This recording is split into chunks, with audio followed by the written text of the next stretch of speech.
Hello, everybody, and welcome back to Salted Hash. I'm your host, Steve Reagan, senior staff writer at CSO Online. And today we're going to talk about phishing kits. More specifically, what are phishing kits? Stay with me. We'll be right back.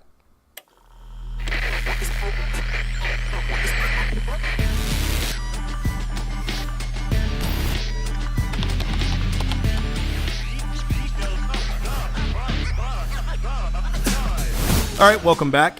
And like I said, today we're going to answer a question that got sent to me a couple of weeks ago, and it was something that my boss had mentioned as well. What are phishing kits? To those of you in the security industry, the answer is really simple, but for anyone not familiar with the term, it could be a bit confusing. So the shortest answer I can give you is a phishing kit is the web component to a phishing attack. Normally, phishing starts via email. It's centered in email, and the object is to get you to do something. That's what the criminal wants. The criminal needs you to take an action of sorts. So they use social engineering in order to entice you to take that action. Now, this could be opening an attachment, clicking a link, giving up personal information, or even, in some cases, sharing sensitive information via email attachment. But a phishing kit is the back-end component to a lot of the more common phishing attacks you see. So, for example, when you look at email attacks, they're looking for your phishing credential, or they're looking for your email credentials. So the phishing attack will lead you to a web page that looks like Microsoft's login portal or Apple's login portal.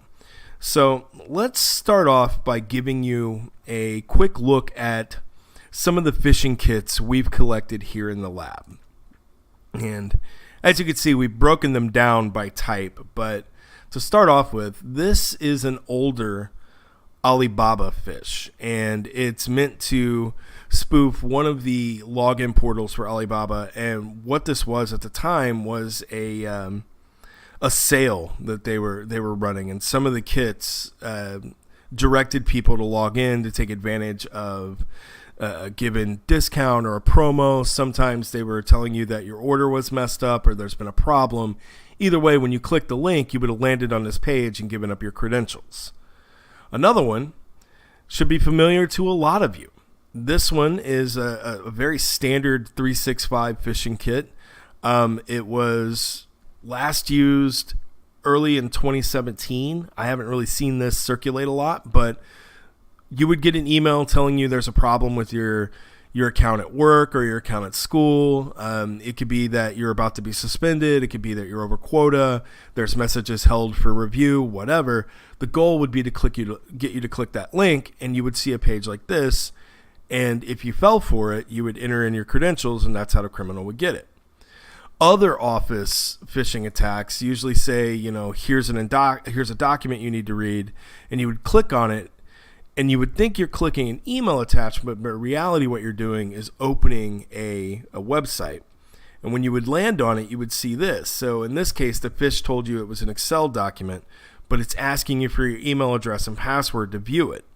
Now, when you fill this out, the criminal gets your credentials, and you're shown a very generic-looking image that's sometimes related to the email, sometimes not, but it's not an Excel file itself. Something a lot of you are familiar with. Again, these are very common Microsoft phishes. What they're looking for is your email address and your password so that they can further compromise you. A lot of people tend to use their work credentials or their personal email to back up access to all of their social media accounts, banking accounts, and things like this. So if a criminal can compromise your email, they're going to get access to all of that other stuff if they try just resetting passwords with your account at various places. In this case, this is a more improved version of the previous Office phishing attacks because they're now cloning the Microsoft login page to look more realistic. And then this one is social media. A lot of times people think that criminals, when they do phishing attacks, are only after your email credentials that you would use for like Hotmail, Outlook, things like this. In reality, they're going to get anything that they can get. They're happy to take all of your passwords. And this is just an example of Instagram. And this kit actually has detection to show whether or not you're on a browser or whether or not you're on a phone, and the login page will adjust itself accordingly. But again, the goal here is just to capture Instagram IDs. LinkedIn, a popular service a lot of us use, and of course, there are phishing kits dedicated just for that. Now imagine the chaos if somebody compromised your LinkedIn ID. What could they do with that? They could build a network. They could target other people in your network, especially if you're a well-connected individual. Next, we've got Google. Very standard Google Docs phishing kit. Of course, this one is happy to take credentials for whatever service you want to use, but it's mainly targeting your Gmail. Secure Drop. Another one is... For this is Dropbox, but again, it's looking for whatever credentials, and it's going to open up a new web page just to get you to log in. Most of these kits, particularly like a kit like this, they're very generic when they go out. The email attachment is like, hey, there's a file you need to review, log in here to see it. It's not very specific to an individual. These type of kits are mail blasts. Basically, the criminal gets a few 100,000 email addresses, and they send out the same message to all of them in the hopes of getting people to give up their credentials. It works. Dropbox, again, another clever way to get your Dropbox credentials as well as your email credentials. One of the risks with sharing your password among multiple services is that, if you shared your Gmail password with your Dropbox account, so they're the same, compromising your Gmail gives them access to Dropbox. But here, the enticement is to tell you there's a file or something you need to view on Dropbox, so log in with your credentials to see it. DocuSign's another popular service that's targeted by phishing. Again, they're looking for email credentials here, and the goal is to use DocuSign's brand that you're familiar with to get you to sign in to view whatever attachment they've promised. Again, phishing's all about enticing. They're trying to get you to do something, and in all of the examples you've seen right now, the do something was click a link or open an attachment and give up your credentials. That's what they're looking for here. This is a digital currency. Really cute that this phishing kit tells you to beware of phishing and warns you to make sure you're on the HTTPS here. But if you look up, nope, we're not on the secure website. But most people won't pay attention to that. They won't see it. They're going to see the familiar login page, and they're going to enter their credentials, and they're going to lose their money. PayPal, again, very standard, very common victim. People target PayPal a lot because there's money involved. Of course, PayPal accounts are very valuable in the underground market. So you will see, credentials for PayPal being highly prized and traded among people. Again, if they get a hold of your PayPal account, they've got your banking, they've got your credit cards, they have your money. Speaking of money, TD Ameritrade, big financial institution. If you're into stocks, you're probably being targeted. Maybe there's a problem with a trade. Maybe there's a new hot commodity you need to look into, or maybe there's just a problem with your TD Bank account and you need to log in. Either way, the email would direct you to a website that looks like this. And at the time this kit was active, this is what the TD website looked like. So they were very, very susceptible to phishing because they cloned it almost exactly. Chase, a lot of Chase customers. Again, this kit hasn't been used for a while, but the login page will look familiar to a lot of people. And again, there's been a problem with your account. Maybe there's an erroneous deposit or a withdrawal. They're going to draw your attention to this page, and the goal is to get you to log in with your banking credentials. I don't think we need to explain what banking credentials, how valuable they are, or what could happen if you lost them. The same could be said for Capital One. Lots of Capital One card holders out there, Capital One bank members. And again, they're trying to get your credentials for this. Now, here's an interesting one. The Global Service Exchange for Apple. This type of website is more of a directed phish, but again, they're looking for your Apple ID and your password. But the lure to get you here, what they're doing is either taking advantage of a broken item or a phone, or they're trying to get you to exchange things to get yourself in there. The fish I saw with this was actually telling the victim that their order was ready to be picked up. Like they'd had a service order, and so they've got to log in to get this taken care of. I'm not entirely sure, because I'm not an Apple user, how the global service exchange works, but it was a fairly convincing email to the victim itself, because they did log in. Now, they're fine. They didn't lose, they lost access to their stuff for about a day, but they were able to recover it, so it's all good.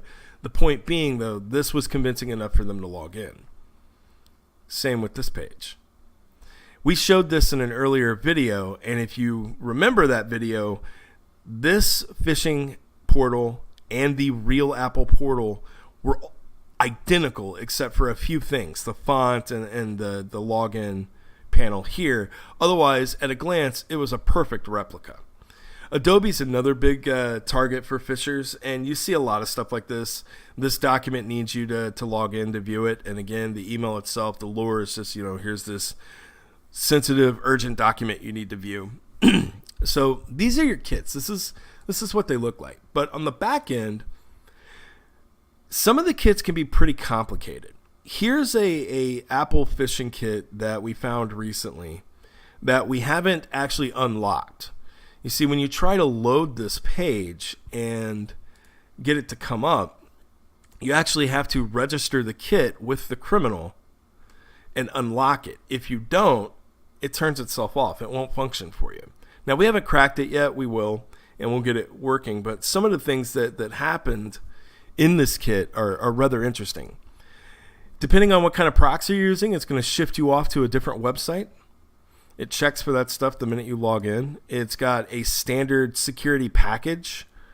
If you log in here, one of the things this website does is it watches for the IP address of the visitor. And if it matches any of the known services for like security companies or cloud providers, researchers, things like this, it kicks them off. It won't let them on. Also notice this creates a blank index PHP page, which means you can't access this folder directly from a browser. It's just going to show up as blank for you. Another thing this kit does rather well, actually, is keep track of visitors and how many times they're coming back. So if you come back more than once, it actually stops you and kicks you off to the other page. So one of the interesting things, this isn't just an Apple phishing kit. It's actually going after banks. And if we look here, we could see that CC info. So it's collecting what's called fulls, basically all of your credit card and personal information. And it's still using the Apple backend when it sends the email. But what it's actually doing is spoofing Bank of America. So this kit does a couple of different things. It's quite complex. Most phishing kits don't look like this. In fact, if we were to go back to the one Apple kit you were looking at earlier, the Global Exchange, for example, it's a very basic kit. There's not a lot of back end to it at all. In fact, when you load up the page itself, the index HTML, it's pulling from this, and that's it. When you log in, it's just going to email your credentials off. And of course, it could do phone stuff as well, but we're not talking really complex operation here. We're just dealing with a here's your credentials, email them off to the criminal type environment. And even on the back end, the other Apple kit that I showed you, what you see here, every time the page loads, it clones itself from these files and creates a new account. And the reason why the new account is created is so that it looks more legit when you're viewing it in the browser. So these are just randomly generated folder names that actually contain everything you need for the phishing kit. And of course, the big key is the built-in security array. Again, if you fall within one of these IP ranges, it'll kick you off. But again, the goal, really simple, is just to get your username and password. That's all it's really looking for here. It's not trying to, do anything else other than steal your password so that they can log in and use your Apple account as well. So those are the basics. That's what a phishing kit looks like. Hopefully that answers some questions. Again, phishing kits are just the back end side to an email that you would get trying to compromise you. But But if you'd like to know more, feel free to reach out to us at csoonline.com. Again, my name's Steve Reagan, and this has been Salted Hash. Have a great day.